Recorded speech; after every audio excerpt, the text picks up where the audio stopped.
When they think about Paul McCartney, they see the cute Beatle, the voice behind Hey Jude, the everlasting and optimist with a smile that made him itch. But underlying that soft appearance is far more complicated and emotional, guarded and troubled by betrayal. Forfans thought the Beatles were real for decades. The best conflicts were inventive and about money, fame, or music. But not many people knew that Paul had something darker. A deeper particular dislike for one person broke his trust and left a scar that never forgot. We reveal the untold in this video. Name on that feud's tale. McCartney's private list of people he doesn't like. Treachery that impacted the course of the Beatles. And the calm anger that following him long after the last curtain fell. The curtain came down. Let's get to the bottom of it. Number 1. John Lennon. Paul McCartney and John Lennon penned together more than 200 songs that shaped the music of a generation. But by their friendship started to go apart in the middle of the 1960s break. Lennon didn't like the clean picture Paul was making. As Paul became older and grew at Jay's mess and Yoko knows always being there. After their boss, the Beatles died when Brian Epstein died, went out of control. Paul wanted to keep the band together. John wants to be free. Paul's need for perfection in the studio went against Jay's insurrection. George Harrison quit for a short time because of the stress. Paul was happy when the Beatles ultimately broke up, sued to end their business, and John thought that was the worst betrayal. Lennon replied with, "How do you sleep?" Snarling, "The only thing you did was." Paul later replied with, "Yesterday, too many people," a sly shot at John and Yoko, but they had to first reconcile. But catastrophe put a halt to everything. On December 8, 1980, someone shot John Lennon. In New York, and Paul was left with the one thing that will end any friendship, words that were too late. Second, Michael Jackson. In the early 1980s, Michael Jackson and Paul McCartney had a real friendship. Two musicologians from different realms that met common ground. Paul thought of Michael as a younger brother, and Michael looked up to Paul as a myth. Paul told a story one day, a little bit of advice. The real key tuning the rights to songs was the key to success. Told how buying other writers' catalogs brought him a steady stream of money. But what Paul meant as helpful advice, Michael took it as a chance. In 1985, when ATV Music, the corporation that controlled most of the Beatles' songs were up for Jackson, bought it for $47.5 million. McCartney thought it was a betrayal. The pupil had used the teacher's lesson to take his legacy. Their friendship never got better. Even when later on, Michael had money problems, instead of selling the rights back, he working with Sony. Years later, Paul stated that the discomfort never went away completely. He said, "I thought we were friends," quietly. But Michael made it into a deal for business. Mark David is number 3, Chapman. On a frigid night in December and John Lennon was coming home in 1980, the Dakota building when Mark David Chapman, who was 25 years old and a fan, stalker shot him 4 times, killing him right away. Lennon had just signed an signature for him. When the news got to he was shocked by Paul McCartney. There were reporters all around him outside. He grumbled, "It's a drag," in the studio. Thus the 3 words would stay with him for years. Many people think of it as chilly apathy, when in reality, they arose from pure shock. Paul felt heartbroken on the inside. Later on, hair-marked, Mark Chapman didn't just kill John. He took a part of the Beatles' soul. For years, McCartney wouldn't label him only a Chapman, a coward and a crazy person. Every Beatles tribute made him think about the 4 of them would never be together again.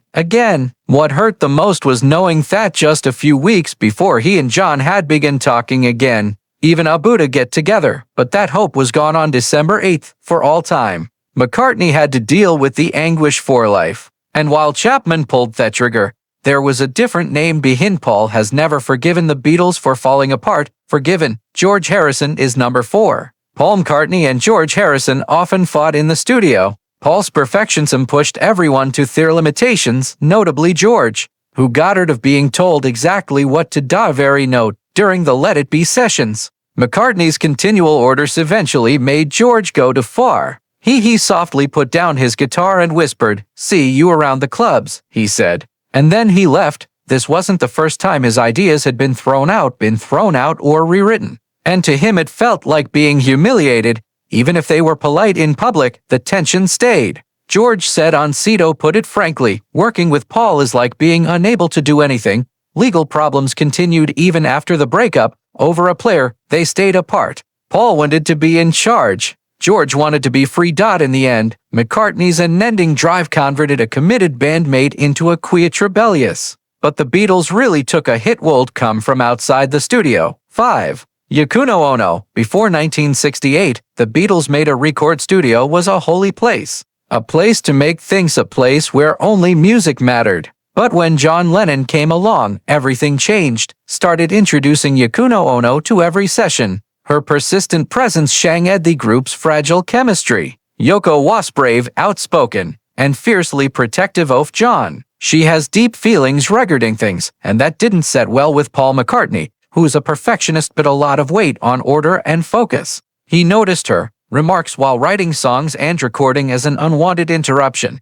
"I don't feel bad about Yoko being with John," Paul once said, "but I don't like how things changed after she got there." This is the moment that many historians point to as the start of the slow break in cooperation between Lennon and McCartney. When Paul, the Beatles eventually broke up, often suggested that Yoko played a big part. He said John was in interviews never the same after he met her. That every choice, whether it was about music or life, Yoko and her appeared to flow through her. She didn't hold back either. She didn't just see her link with Lennon as love, but also as an artistic partnership. Onity aimed to push limits and change culture. John was the actual creative soul, she once said with a point, noting that Paul was mainly good at writing catchy tunes. The common thread for McCartney, who had been years showing that he was as good as Lennon, it felt like a slap in the face in public. After Jay died, their fight got worse. The old credit for creating songs, Lennon-McCartney, had always been a sign of working together no matter who wrote the tune. But Paul wants to change the sequence fortunes. He mostly wrote like yesterday to Lennon-McCartney. Yoko said no, thinking it was an attempt to lessen Jay's legacy. She wants to change history to help. Paul once mentioned that she and John were together, but that can't happen. Yoko shot back, not caring about Paul's solo music as entertainment that is too simple and empty. She even went so far as to say that he was the least important insect in a 1981 Rolling Stone poll, which hurt a lot. Stone poll, a jab that went deep. By the end of the 1990s, time had made them less harsh. Anger from the public. When McCartney worked in the Beatles anthology project and sing old recordings, the two were able to a polite ceasefire, with letters going back and forth, avoiding fights, but never really believing in each other again. Years later, Paul quietly summed it up.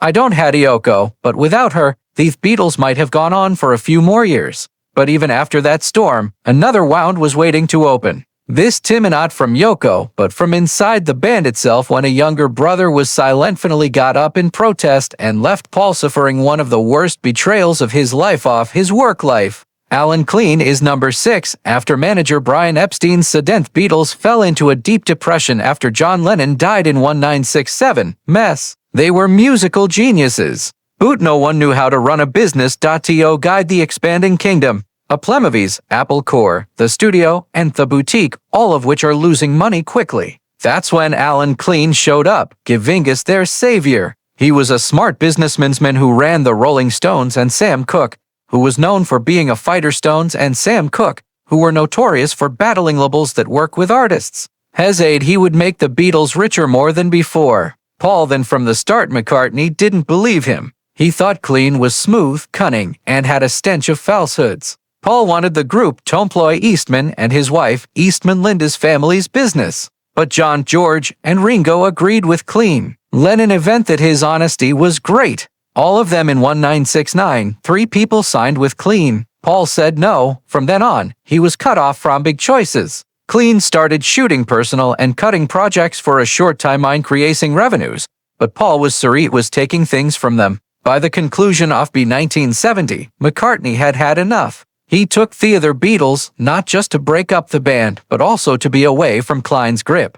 The people all around the world labeled him the traitor who broke Keith. Beatles broke up, but time showed him correct. Klein was found out years later for fraud and made to pay back the band more than $800,000. Lennon, Harrison, and Starr did it, although they didn't want to, said that Paul had been right. But by after that, the Beatles were gone. McCartney reportedly dubbed Alan Klein the man who it with music but with killing the Beatles with cash. Sixth place goes to Frank Sinatra. There was no bad blood between them at first. Frank Sinatra with Paul McCartney. Paul liked Sinatra's silky voice and his grace and the refinement he brought to music. He was a sign of a golden age, really respected. For a little while, even though they are from different generations and style, they both liked each other between the two famous people. But there was no more peace. Sinatra started taking shots at rock and roll, throwing it out as a pile of trash for kids that don't listen. One of McCartney's men who helped start They've comment felt like a revolution, an insult straight to the point.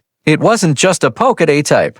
It was an attack on everything the Beatles stood for. Things got worse when Sinatra made fun of Yesterday by saying saddest song ever composed, and even making fun of its melody during a live show. Paul was heartbroken, and just when the cut started to heal, another a little bit followed. During one show, Sinatra sang George Harrison's song Something and showed it to the crowd as the best love song that Lennon and McCartney wrote this song. It could have Paul thought that was a praise, viewed it felt like another rejection of George's writing and the Beatles' individuality as artists. From that moment on, McCartney knew that Sinatra would never really see the Beatles were equals, just loud strange people that messed up his world off well-written ballads. They never talked to each other, harsh remarks said in person, but there was still tension between them. It was more than a fight. It was a calm fight between two times, Sinatra's old schooligans and McCartney's youthfulnessable, leaving behind a soft Buddha scar that will never go away.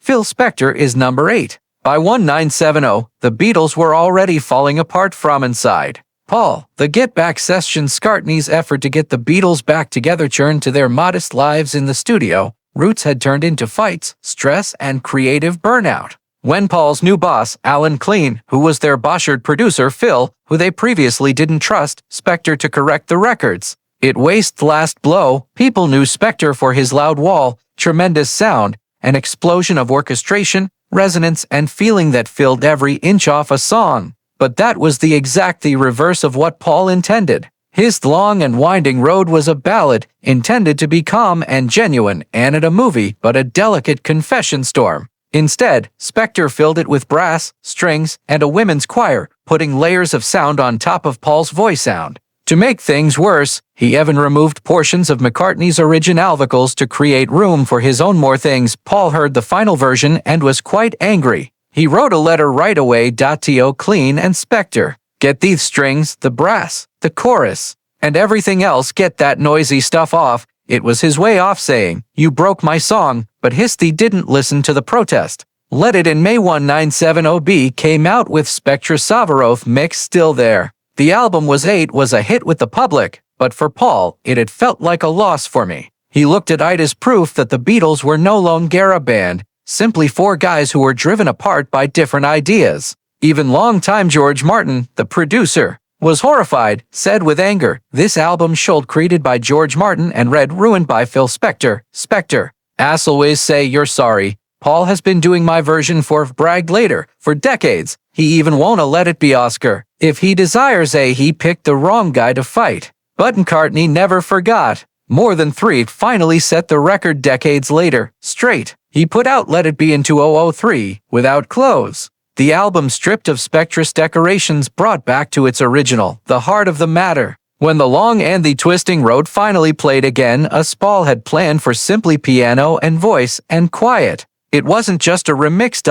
It was a reckoning, a quiet statement. To the world. This music is my and no one will ever change it again. Why did McCartney ever show his list? Why has Paul McCartney not said anything regarding folks he didn't like? It's not it's not fear. It's wisdom. He is aware of the price. To millions of people know him as the friendly bug, the voice of love and peace. Admitting to grudges would ruin that picture right away. People wouldn't perceive the no more nice artist, just an elderly man who is bitter, man holding on to the past. In the UK, people are angry about it, not dignified, and McCartney gets it that his image is as important as his music. After a lifetime in the has learned how one furious person can make headlines, quote might make the news, McCartney criticizes Lennon. The fight starts again.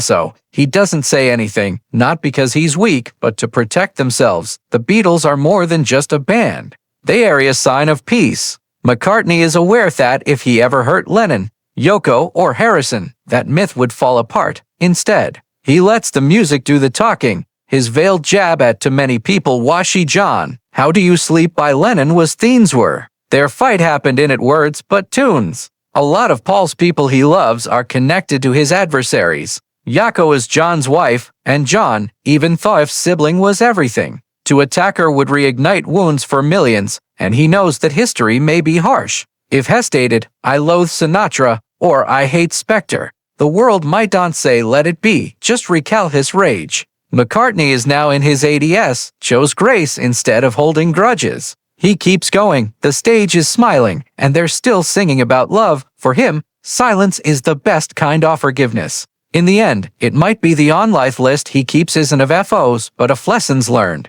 And that's why Deckadesh still sings and shines later on, and still reminds the world that love lasts longer than ev.